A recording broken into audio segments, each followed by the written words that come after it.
আমি তো আমুদি মাছ নিয়ে এলে ঠিক এইরকম ফ্রাই করেই খাই। দেখো তোমাদেরকে আমি একটু ভেঙে দেখাই বেসনের কোটিংটা কতটা সুন্দর আর কতটা মুচমুচে হয়েছে। সে তোমরা যদি না করো তাহলে তো জানতেই পারবে না। তো চলো শুরু করি।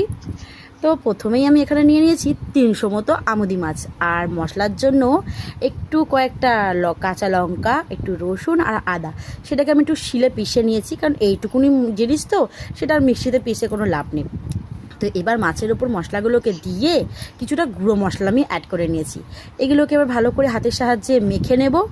আর আমি না একটুখানি বেসনের ব্যাটারটা প্রথমেই বানিয়ে রেখেছি, সেটা তোমাদেরকে আমি আর দেখালাম না। তো যে যেরকম করে পারবে ব্যাটারটা বানিয়ে নিতে পারো।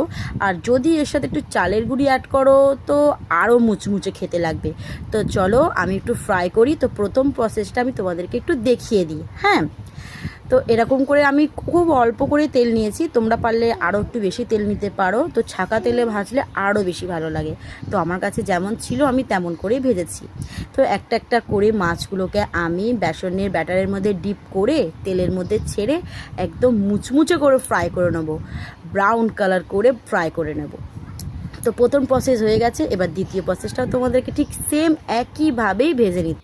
এই আমুদি ফ্রাইটা ভেজ ডালের সাথে কিন্তু দুর্দান্ত লাগে, আর কিচ্ছু লাগবে না, শুধু ভেজ ডাল আর আমুদি মাছের ফ্রাই খুবই সুন্দর লাগে।